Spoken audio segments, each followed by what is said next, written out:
Olá pessoal, hoje eu vou compartilhar com vocês uma história emocionante. Naíli Mamed. Ela tinha, quando criança, os seus pés sujos de barro, como toda criança, mas poucas crianças passaram pelo que ela passou. Poucas crianças cresceram e tiveram momentos de superação como ela teve. Passado vários e vários anos, ela tem a satisfação de usar sapatos de solados vermelhos. Entre os dois momentos existe uma grande história de superação. Nós vamos então falar com Naíli Mamed, hoje advogada, também escritora. Eu li esse livro que tem justamente o nome de Dos Pés Sujos de Barro aos Sapatos de Solados Vermelhos. Posso garantir a vocês que é uma história que você escuta, que você lê com o coração, porque ele foi escrito com o coração, uma vida real, não é ficção. Então, vamos falar então com Naíli Mamed. Que satisfação, Naíli. Giba, é um prazer estar aqui com você.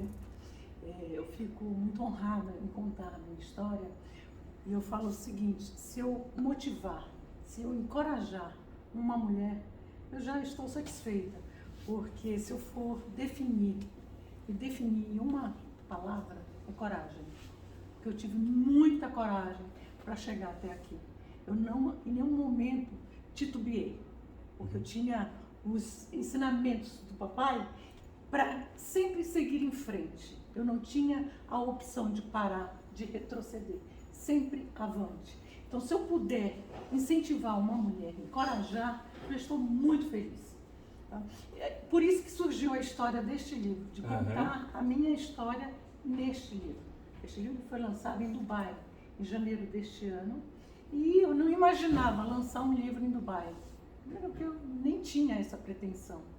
Foi a Leila Navarro que falou: Naíli, o mundo tem que conhecer sua história. Você não pode guardar essa história para você. E ela tinha razão. E eu falo que essa história não me pertence mais.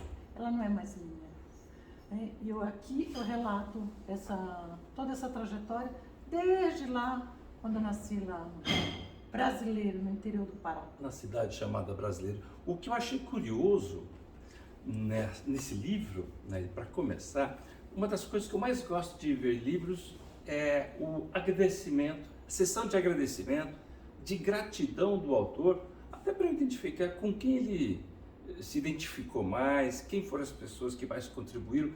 Me chamou a atenção que tem mais ou menos 8 a 9 páginas aqui só de agradecimento. E não agradecimento pelo livro em si, mas agradecimento pelas pessoas que mais contribuíram para os capítulos mais difíceis da sua vida, né? E fala um pouco sobre essa gratidão que você transmitiu no livro, né? Você tem razão. Gratidão é fundamental, Giba. É fundamental na vida da gente. Eu sou muito grata às pessoas que passaram pela minha vida, que estão na minha vida. Sou muito grata. Então, eu tenho que agradecer, por exemplo, o Dr. Jorge Abel, que lá com Covid, ele foi lá na ala de infectados, que ninguém ia. Ele não era meu médico lá do hospital, ele era um cirurgião plástico. Ele falou: Naíli, vou aí te visitar, minha esposa está mandando umas frutas para você, vou aí te visitar. Então ali era um amigo que estava, não era o cirurgião, era um amigo. E meu filho, meus filhos ficavam lá embaixo chorando, esperando pela mãe. Outras amigas mandavam orações. Então, essas pessoas, se eu estou tendo a oportunidade de escrever aqui, deixar isso aqui registrado para o resto da minha vida, para a eternidade, eu falei: eu tenho que agradecer essas pessoas, as orações dessas pessoas, os amigos que me ajudaram nos desertos que eu passei. Então, eu sou muito grata às pessoas que passaram na minha vida. Isso é nato em mim, aprendi com a mamãe. Ele me chamou a atenção ainda nessa parte de agradecimento, o agradecimento por aquelas coisas que são invisíveis, né? A capacidade de algumas pessoas de demonstrar atenção nos momentos que mais se esperava atenção, né? A capacidade de ouvir, né? Ou seja, aqueles atributos que estão em escassez, né? Estão quase que em extinção, né? E parece que foram justamente os momentos, os valores mais invisíveis, entre aspas, né, que fez diferença na sua vida, né, Nelly? Exato. Eu, aqui no livro, um dos agradecimentos para a doutora Bruna, que é uma psicóloga, quando eu estava internada, eu não queria sair do hospital. Quando eu tive Covid, eu não queria sair do hospital. Não queria sair? Não queria. Porque eu me sentia muito insegura, que eu fiquei 17 dias isolada, tudo fechado, eu só via os olhos das pessoas. Todos, né? Todos muito com touca, com máscaras, com luvas, com aqueles aventais, eu só via os olhos. E eu lembro que ela entrou no meu apartamento, ela falou assim, você não quer ir embora? Eu comecei a chorar, eu falei, eu não quero. Eu estava muito insegura em sair de lá, porque lá eu me sentia amparada. E ela foi de uma delicadeza, de uma suavidade, de um carinho, de um amor que é impagável. Eu falei, existe uma profissional dessa estirpe aqui neste lugar, me dando todo esse apoio. E tanto é que depois que eu saí de lá, ela não tinha horário para me atender. Eu falei, eu espero você o tempo que for. Acho que eu esperei uns 6 meses. E ela sempre me atende uma vez por semana para a gente bater papo. Que virou uma amiga, conheci num momento muito frágil da minha vida. E foi de uma grandiosidade, ela foi de uma nobreza tão grande. Eu falei assim, olha só. E é justamente isso que você fala, é algo intangível, mas fundamental para mim, para aquele momento que eu estava, e é uma amizade que eu quero levar para o resto da minha vida. As orações, as amigas que fazem orações. Eu estou orando para você, estou rezando para você, mandava santinho, mandava um monte. Eu falei, isso não tem preço. No momento que você está totalmente alheio à sua família, está totalmente isolado, está se sentindo tão frágil, né? Mesmo, você vê nessa hora quem são seus amigos. É verdade. As pessoas que ligam assim no meio da noite, como é que você está, querem ouvir. Tem uma outra médica, a doutora Renata, ela às vezes fazia chamada de vídeo e eu sempre brincava lá, mesmo estando com Covid, mal, arrasada e tudo, ela ligava, estava tudo escuro. Ela falou, como é que você está aí, amiga? Eu falei, eu estou mal. Ela falou, acende a luz. Quando acendi a luz, eu estava maquiada, arrumada, toda, cabelo arrumado. Eu falei, eu não vou deixar a peteca cair, eu não vou deixar essa doença me dominar. Olha só. Porque quando eu fui para lá, Giba, o médico que estava cuidando de mim, que é o médico do Rotary, que eu sou rotariana, ele me ligava umas 10 vezes por dia, o doutor Abel. Umas 10 vezes por dia, até que um dia que ele viu minha ressonância dos meus pulmões, ele falou, você tem que ser internada imediatamente. Olha só. Ele falou, Naíli, você tem que ir para o hospital do jeito que você está. E eu falei para o meu filho, eu tenho um filho do coração. Ele estava comigo em casa, ele começou a chorar. Eu olhei para ele e falei, Inho, você não vai ficar órfão pela segunda vez. Porque ele já era órfão, que a mãe dele foi assassinada. Ele já era órfão dessa mãe. Eu falei, você não vai ficar órfão pela segunda vez. Só que eu vou tomar um banho, vou me arrumar. Porque se eu for do jeito que o médico quer que eu vá, do jeito que eu estou, eu vou sair de lá num saco de lixo preto. Olha e você só. não vai ficar órfão. Eu não vou sair de lá num saco de lixo preto. Me arrumei, coloquei a roupa mais bonita, o salto mais alto e fui pro hospital.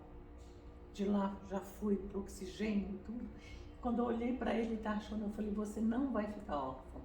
Eu não vou sair daqui num saco de lixo preto, eu vou sair daqui numa limusine. E eu tive alta, no 18º dia, saí de lá numa limusine.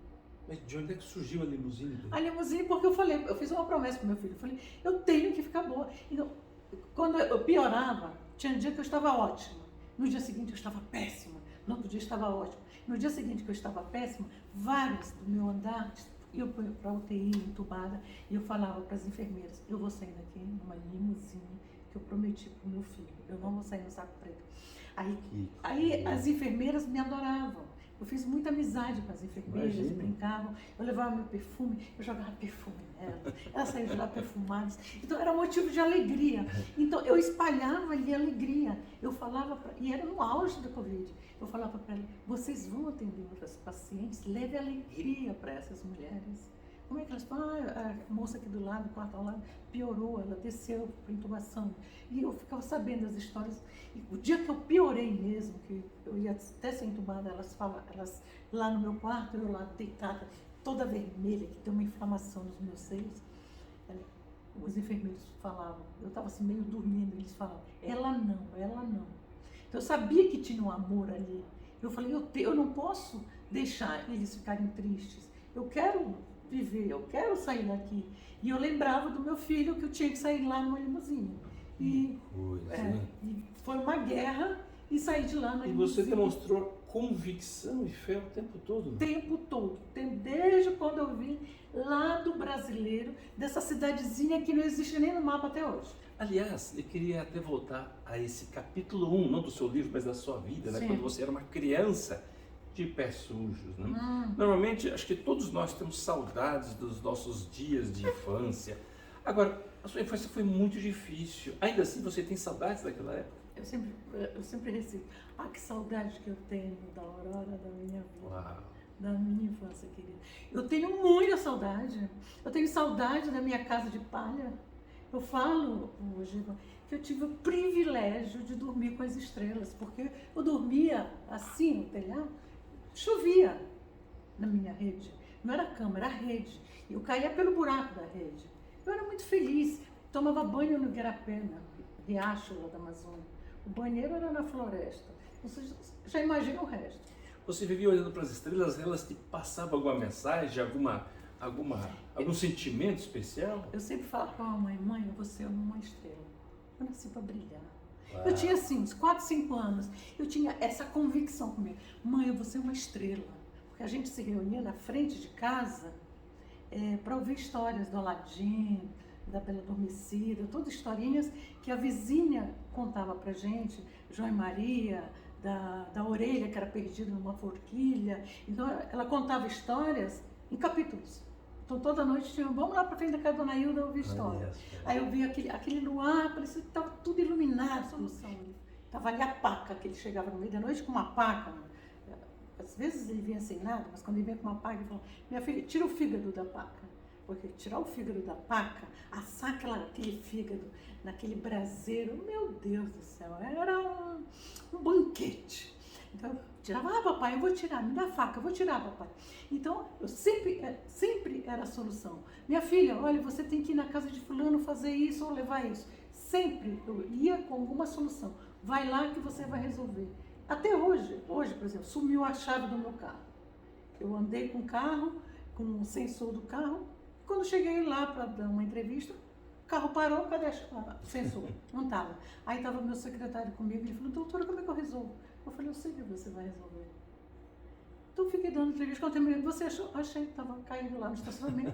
Já resolveu, pega um Uber, vai e resolve. Então isso é muito certo na minha vida. Então tudo tem solução, não tem que entrar nesse desespero. Né? E a mamãe falava, minha filha, se pedir para fazer uma coisa, faça 10. Pediu para fazer 100, faz 150, saia do raso, faça mais do que te pedem. Então, isso sempre eu me destaquei em todo o trabalho que eu tive. E você falando da lição do pai, da lição da mãe, já pulando alguns capítulos, porque a história vale a pena ler na íntegra, todos os momentos, mas você teve um momento, então você sonhou em vir para São Paulo, para realizar o sonho do seu pai, que passou a ser o seu, que era de ser a doutora do papai, né? E esse momento também não foi fácil. Quando eu saí lá da cidadezinha do papai, eu saí do meu ninho, né? Estava lá no ninho do papai, da mamãe de Igarapé, com os meus amiguinhos. Eu estava naquele meu habitat. Então eu falo que eu era um bichinho do mato. Tomava banho no Igarapé, saía, tomava água do rio, não sabia o que era médico, não sabia o que era dentista, não sabia, tinha muita verme. Então era uma miséria absoluta. Eu não estava na linha da miséria, estava fora da linha da miséria. E eu queria ser a doutora do papai. Eu não sabia o que era, mas eu sabia que era algo muito bom. Na verdade, eu estava em busca de ser a minha doutora, né? Eu ser a dona da minha própria vida. E isso desde cedo o papai colocou em mim. Aos 9 anos eu fui para Belém para ser babá. Lá virei uma escrava infantil, não era para ser babá, coisa nenhuma. Eu tinha 9 anos. 9 anos, passando por mais essa dificuldade, né? 9 anos. Isso no interior do Pará, do Norte, Nordeste, isso é comum. Uma criança de 9 anos, ela lava, ela passa, ela cozinha, ela limpa a casa, ela faz tudo. É como dizer a mamãe, uma verdadeira dona de casa. Então eu cheguei lá para ser babá e eu estava feliz que ia ser babá. em troca de estudar. E eu lavava muita roupa, minhas mãos sangravam, a bacia ficava vermelha. Literalmente sangrava. Sangrava. Eu falo para os meus filhos, eu dei o sangue para estar aqui. Sangrava, e quando eu lavava a roupa branca da minha patroa, que eu colocava no varal, ficava cor-de-rosa. Eu levava bronca porque eu manchei a roupa, mas estava manchado com o meu sangue. E fiquei nessa casa 2 anos. E a mamãe, quando ia me visitar, minha filha, como é que você está aqui? Eu falava, mamãe, eu sou tratada como uma filha, escondia as mãos. Uau. Porque se eu falasse a verdade, eu ia voltar. Eu ia lá para o brasileiro. E a comparação que eu faço é o seguinte, que anda para trás é caranguejo. Eu não queria andar para trás, eu queria ir para frente, eu queria ir avante. Eu queria ser a doutora do papai, eu queria mudar de vida. Aquele cenário eu não queria para o meu futuro. Eu pensava, eu não quero que os meus filhos, olha, com 9 anos, eu não quero que os meus filhos sofram como eu sofri, como eu sofro. Eu não quero que eles tenham essa vida. Isso era nítido. Parecia, eu nem imaginava em ter filhos. Eu nem imaginava que teria 5 filhos. Eu tenho 5 filhos. Da onde vinha essa energia? Essa força que não é comum, de passando por tudo isso num adulto, num jovem, muito menos numa criança. Isso era muito forte em mim.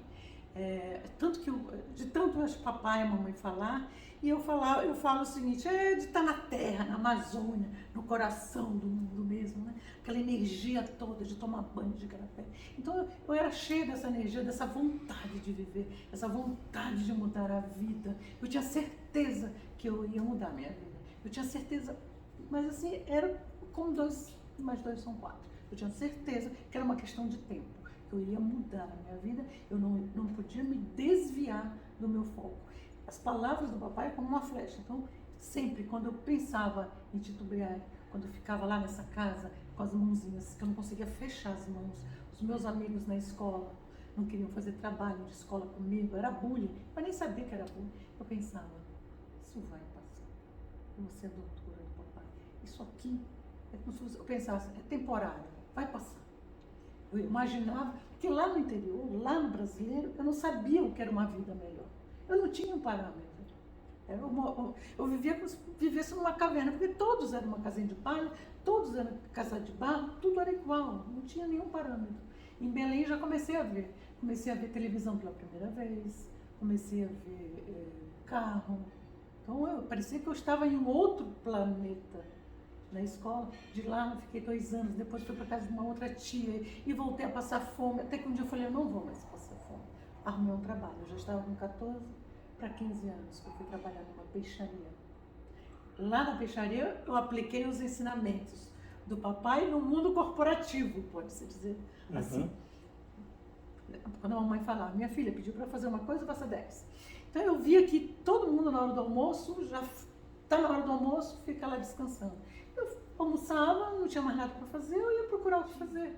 Né? Não espera ser nada. Se você, eu vejo hoje em dia, se alguém vê alguma coisa errada, alguma coisa que não está, não é do meu departamento. Não sou eu. Não sou eu que sou responsável.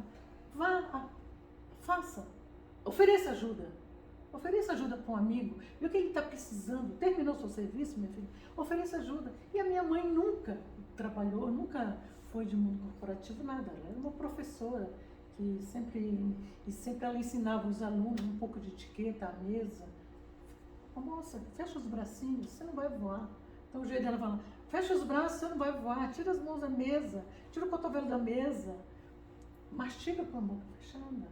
Então a gente tinha muito simples, mas essa educação básica em casa. Naíli, você acabou de mencionar que você acreditava, não sei se era o seu pai que falava isso, ou sua mãe, isso vai passar, né? Especialmente se referindo às maiores dificuldades. Mas tem algumas coisas desse período que você, no fundo, não gostaria que tivesse passado, porque de alguma forma eram boas e te traz boas recordações? Sim. Sempre tem muito boas recordações. Eu falei das histórias lá das vizinhas, do papai, daquela vida simples. daquela simplicidade toda, daquela... Quando eu olho para trás, eu falo, eu sou grata, eu sou muito grata, porque tudo aquilo, aquela riqueza, eu tive uma infância muito rica, a gente só não tinha dinheiro, mas nós éramos milionários, éramos muito ricos, a casa de palha, aquela simplicidade toda, não tinha um sofá, era um banquinho, um tamborete, a visita chegava, sentava no tamborete, ou então tipo uma calçadinha que tinha. Mas era uma riqueza de conhecimento do papai, os conselhos do papai. Tinha vizinha lá que ia lá em casa falando, sabe, Dala, me dá um conselho, porque meu pai não me aconselha. Eu vou sentar aqui na sua calçada, me dê um conselho, sabe, Dala. Então você imagina a riqueza disso tudo. Era aquilo que a gente falava no início, né? As riquezas invisíveis, né? Sim. As riquezas que se guardam lá para dentro.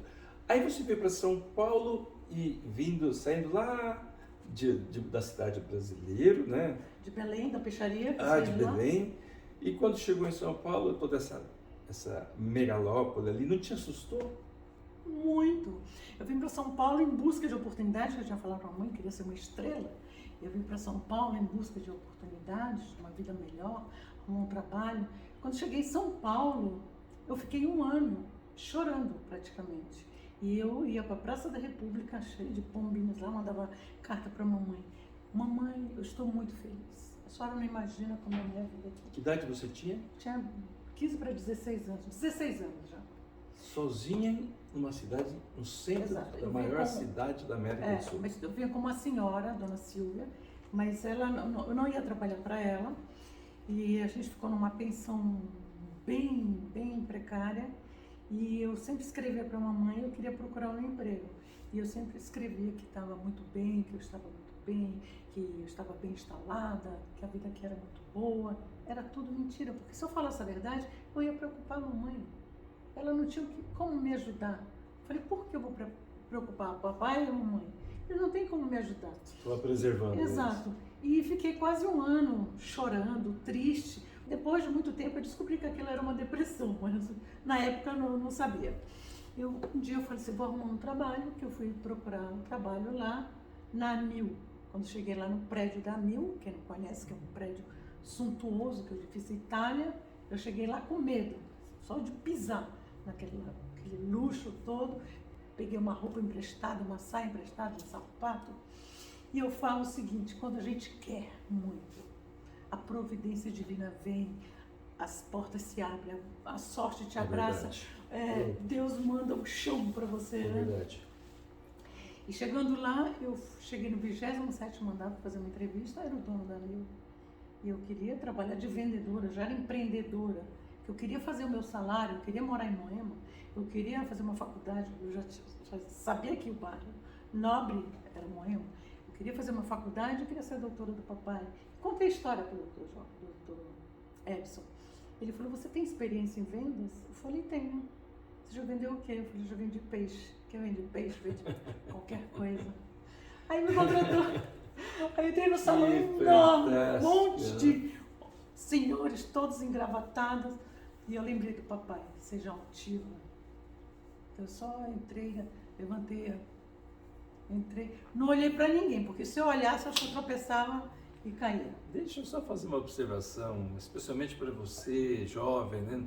Nunca menospreze nenhuma experiência que você tem, experiência profissional. Talvez não seja naquela área ainda que você deseja, mas toda experiência, como a Daília acabou de comentar, a experiência dela começar quando criança a vender peixe, né, a preparar peixe, ajudou ela a ter um trabalho no edifício Itália. Olha só a importância daquela primeira experiência, não é isso, né? Exato, aquela experiência foi fundamental.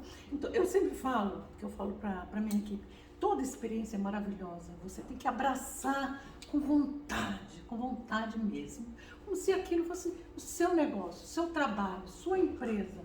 Porque não adianta fazer, não gosto disso aqui, do que eu estou fazendo, é temporário mesmo, eu faço de qualquer jeito. Abraça aquela oportunidade. Eu abracei a oportunidade da peixaria.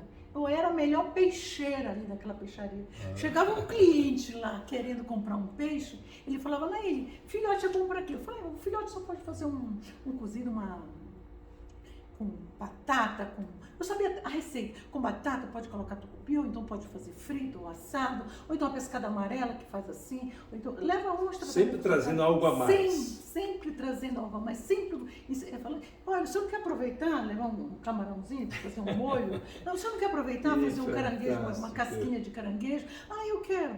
O meu chefe falava para mim, o meu patrão falava para mim, Naíli, liga lá pro pescador, vê se tem pescada amarela.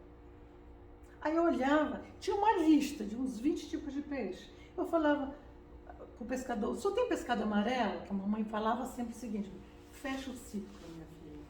O que era fechar o ciclo? Tem pescada amarela? Tem. Ah, só tem filhote? Outro peixe. Tem camarão, tem ostra, tem lagosta, tem caranguejo, tem siri. O senhor entrega quando?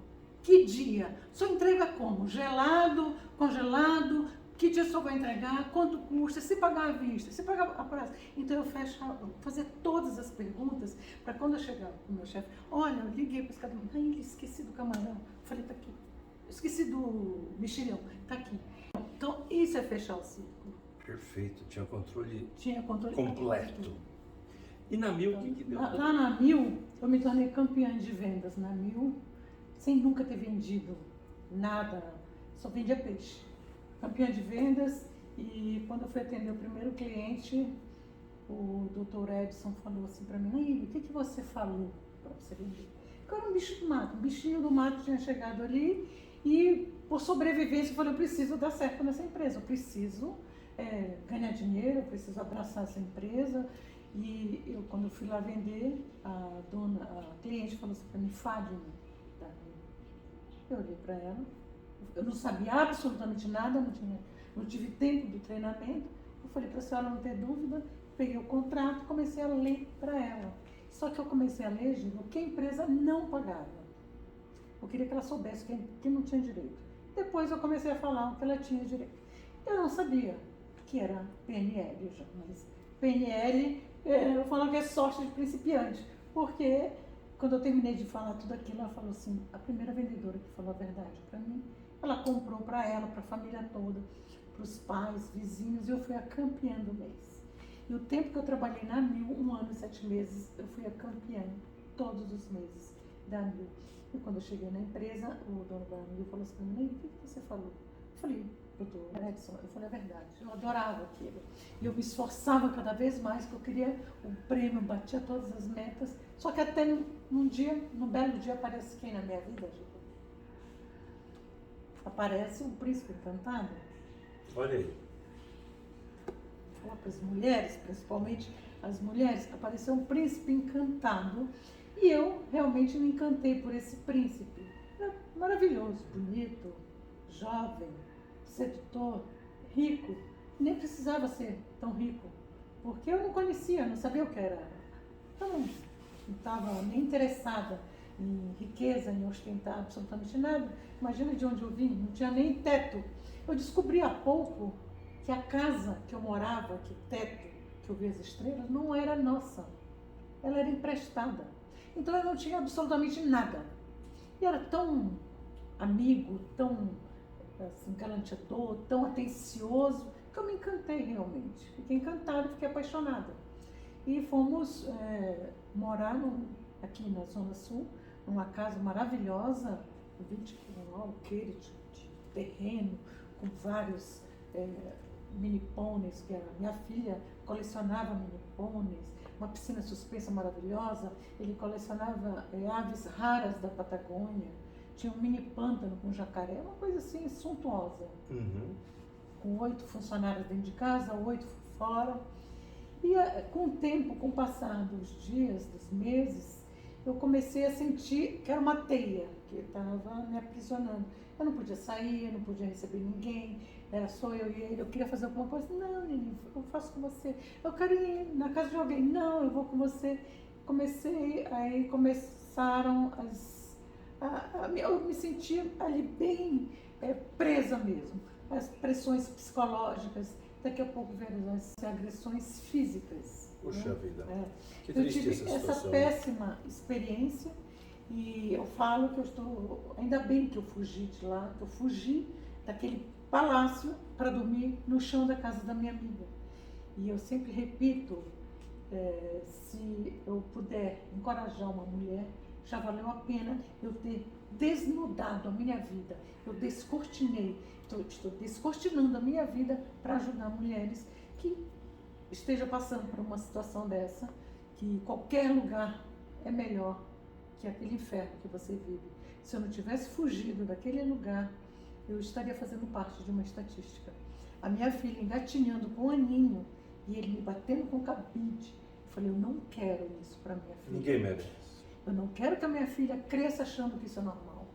Porque eu vejo, até como advogada, que vem até a mim, muitas mulheres falando, doutora, ele me bate na frente dos meus filhos. Então, o amor pelo seu filho, pelos seus filhos, tem que ser maior do que o medo que você tem dele. Fuja, vá embora.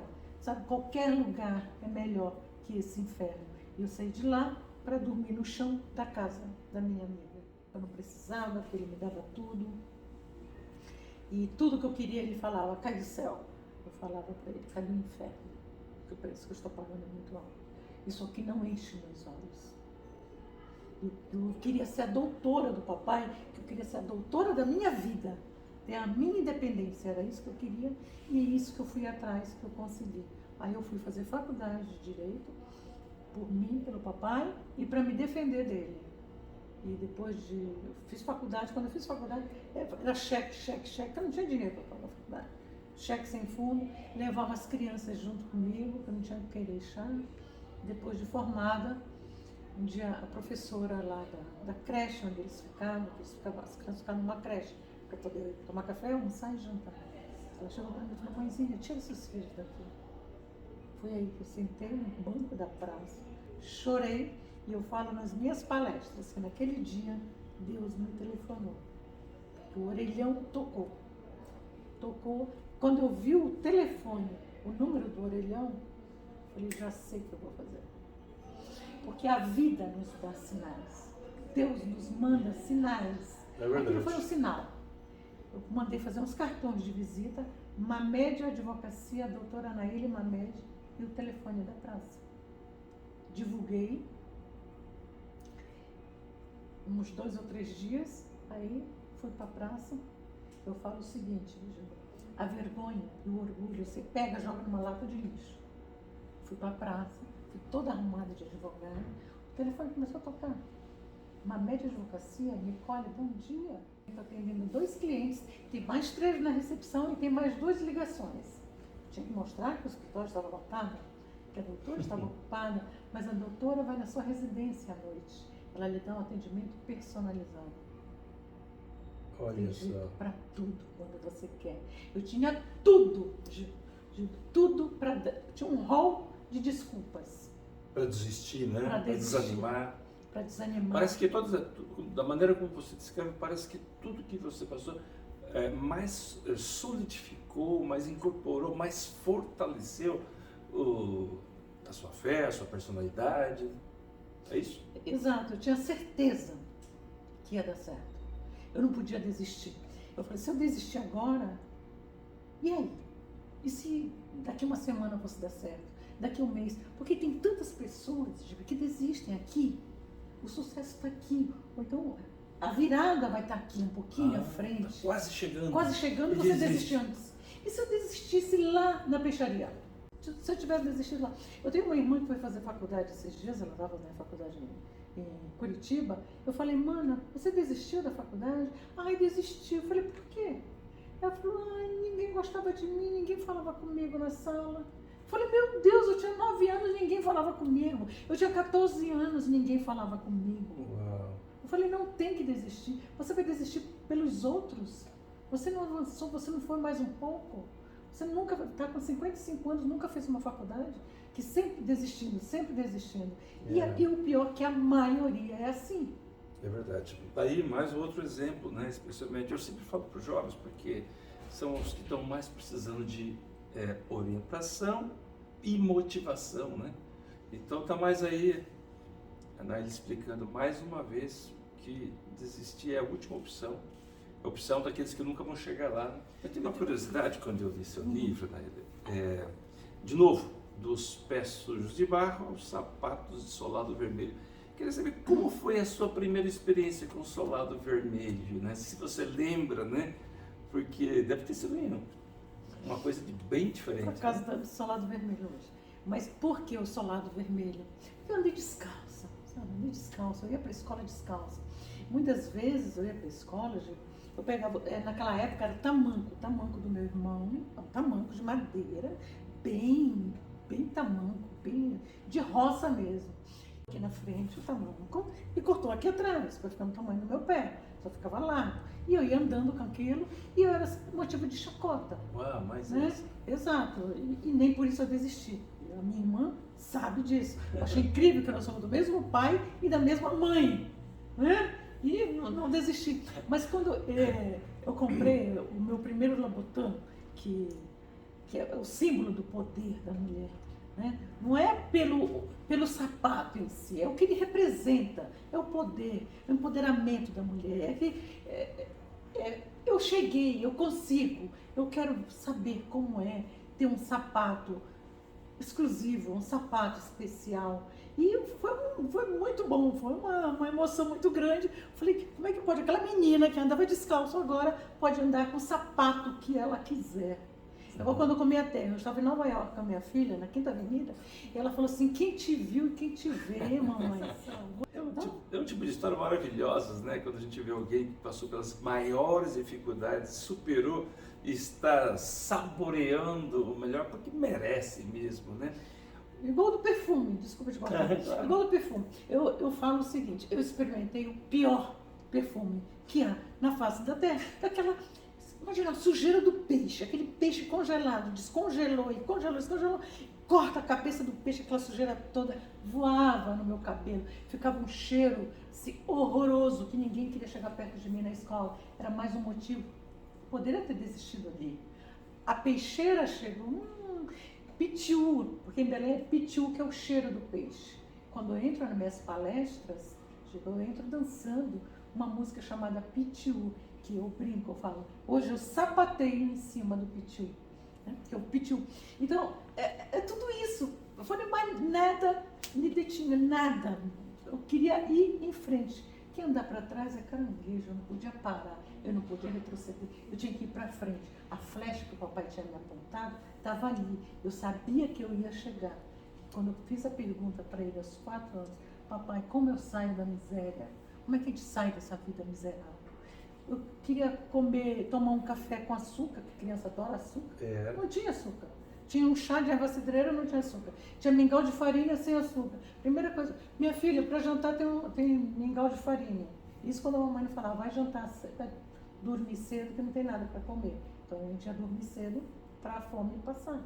Então não tinha nada de açúcar, não tinha absolutamente nada. Nem a casa era nossa. Naile, depois de tantos capítulos vividos aí, o que motivou você a escrever o livro para compartilhar a sua história? O que me motivou foi que, na verdade, a Leila Navarro, que é uma amiga palestrante internacional, quando ela tomou conhecimento da minha história, para mim era minha história, eu nem tinha pensado nisso. Ela falou, Naile, você não pode guardar essa história para você. O mundo tem que conhecer sua história. Eu falei, mas é uma história comum de uma brasileira, de uma menina pobre. Ela falou, mas você tem que contar a sua história. Eu falei assim, tá bom, então eu vou contar. Ela falou, você vai contar num livro e você vai lançar em Dubai. Eu falei, por que Dubai? Imagina Dubai. Nem imaginava. E ela falou assim, o Sheik não fez o império dele na areia? Você não fez o seu império vindo do barro? Essa analogia eu falei, nas devidas proporções, né? Eu vim do barro, o Sheik da areia, brincando. Eu falei, tá, então eu vou escrever minha história. E o importante desse livro, Gil, é encorajar as mulheres, realmente. Quando eu recebo as mensagens de milhares de mulheres falando que elas têm histórias semelhantes à minha, de agressão de marido, de passar fome, de histórias semelhantes. Teve uma moça que falou, eu estou num quarto escuro, eu não tenho vontade de sair do quarto, nem para tomar banho.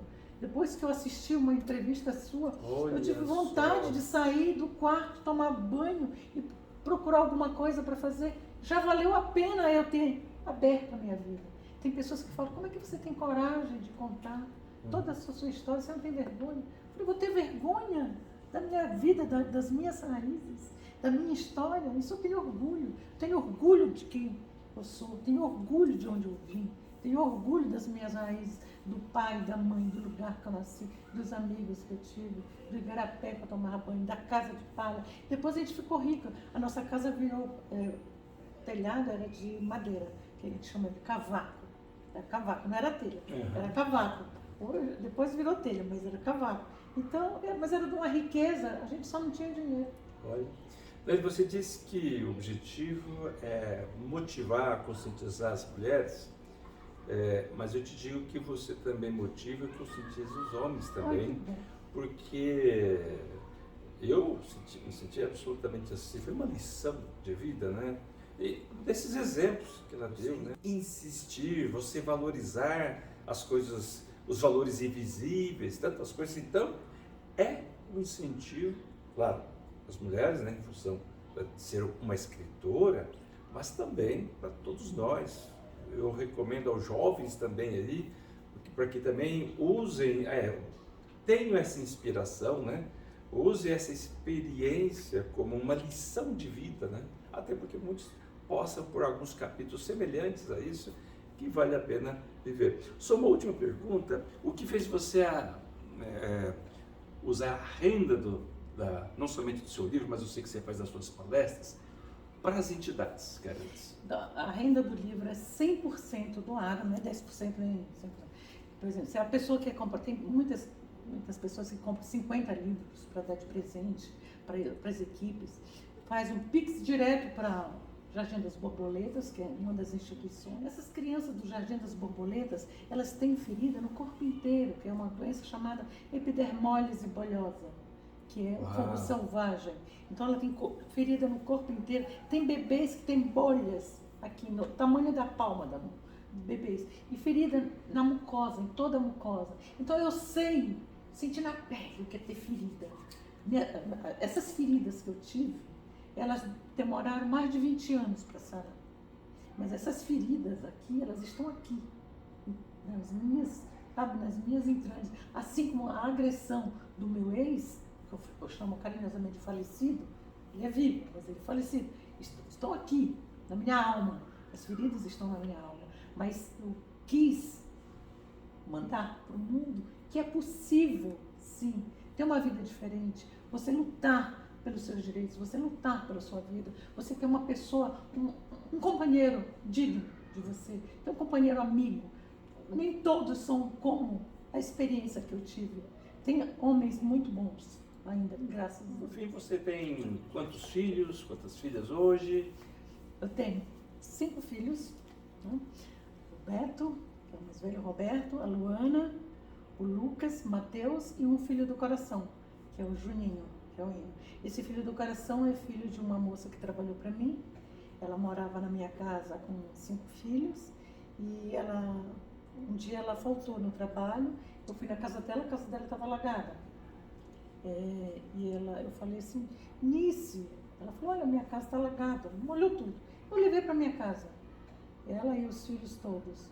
E ela sempre falava para mim, se um dia acontecesse alguma coisa com ela, que eu ficasse com aquele filho, o Juninho. Eu falava, mas por que você fala isso? Ela falou que um dia ele vai precisar de você. Olha aí. E eu falei, imagina, Nice. E ela foi vítima de um marido violento. Puxa vida, triste isso, né? Só que ela não teve a mesma sorte. Estava bastante trovão e relâmpago, trovão, chuva forte. As crianças fugiram para o mato. E as crianças conseguiram fugir. E eles foram me procurar. E eu perguntei para cada um deles, você vai morar com quem? Com meu tio, com a minha tia, com meu padrinho, com meu madrinho. Perguntei para o Juninho, meu filho, que ele não sabia da minha conversa com a mãe dele. E você? Vai para onde, menino? Ele falou, ninguém me quer. Eu vou para FEBEM. Eu falei, não, a partir de hoje você é meu filho. A sua mãe pediu que eu cuidasse de você. Ele hoje tem 38 anos, é enfermeiro, e é um filho muito carinhoso. E eu, querido. Que missão, hein? Uma verdadeira missão, um verdadeiro legado. Agora sim, para terminar, como é que todo mundo gosta, eu pelo menos gosto de pensar e até gosto de perguntar, como é que as pessoas gostam ou gostariam de ser um dia lembrados? Vamos falar lá da frente, lá, né? Você já tem um livro para contar, uma história para contar, mas como é que você gostaria de que a Naíli fosse lembrada? Nunca ninguém me fez essa pergunta, mas eu gostaria de ser lembrada uma pessoa que gostava de ajudar o próximo, como a minha mãe. Ajudar o próximo. As pessoas vão, até hoje no túmulo da minha mãe, Violeta, poxa, a falta que você faz, aquele peixinho que você me ajudava. Então, o pouquinho que a mamãe tinha, pouquinho que ela tinha, ela dividia com os vizinhos. Uma caça que tinha ali para nós nos alimentarmos uma semana inteira, ela dividia em 10, 12 pedaços e dava para cada vizinho. A gente tinha só alimento para aquele dia. Eu falava, mãe, amanhã não vai ter nada. Ela falou, fulano também não tem, o vizinho também não tem. Então, é uma pessoa que eu gosto de ajudar o próximo. Então, isso me dá prazer, me deixa muito feliz em ajudar as pessoas. Eu estou como embaixadora também das crianças desaparecidas da Mães da Sé, que é algo assim, muito triste, sabe, Ira? Eu falo que é um luto inacabado dessas mães. Imagino. É um luto interminável. É bom as mães, alerta as mães ficarem atentas com suas crianças, que elas desaparecem assim, de repente. Olha só, outra alerta importante. Teve um episódio de uma mãe, uma médica, ela estava no supermercado ali da Brigadeiro Luiz Antônio, ela foi muito perspicaz, essa mãe, ela correu para a entrada do mercado, ela falou, baixa as portas, berrando. O gerente, não vou baixar as portas, imagina baixar as portas do mercado, baixa as portas agora, berrando. Minha filha desapareceu. Ela foi tão incisiva, baixaram as portas, procuraram a filha pelo mercado todo, acharam a filha dentro do banheiro masculino, cabelo já bem cortado, de boné e um casaco masculino. Olha só. E essas crianças são levadas para tráfico de órgãos, adoção ilegal, prostituição, pedofilia e rituais. Então tem que ficar atenta com nossas crianças, principalmente quando estão com os avós. Os avós são mais displicentes, quando está no parquinho, a criança já vê um cachorrinho, a criança corre atrás do cachorrinho, desaparece. Quando eu converso com essas mãezinhas, todas, assim, de repente, e a criança está desaparecida 13 anos, 20 anos, 30 anos. E nós ouvimos 5 anos. um pouquinho, porque a história completa está no livro aí de Naíli Mamed, que escreveu o livro Dos Pés Sujos de Barro aos Sapatos de Solado Vermelho. Foi um prazer enorme ter tido esse bate-papo aqui com a Naíli Mamed. E eu tenho um privilégio também muito grande, né? Porque a Luana, filha da Naíli, é minha vizinha, né? Então foi ela até que me estimulou, me sugeriu de bater um papo com a Naíli e me presenteou com esse livro. Então eu já tinha aí conhecimento de muita coisa que a gente acabou vendo aqui, mas eu te garanto, aí tem mais coisas no livro que vale a pena. Então eu recomendo o livro que está na Amazon, tá, que a renda é 100% do Amazon, está na Amazon, está na Livraria Cultura, na Livraria da Vila, e pode também entrar no Instagram, naile.mamed, e quando compra comigo já vai direto para a instituição, palestra direto para a instituição, para a Jardim das Borboletas, que as crianças lá precisam muito. Se não quiser comprar um livro, se doar R$2, R$10, já dá para comprar um remedinho, ajudar num curativo, porque essas crianças vivem um curativo no corpo inteiro.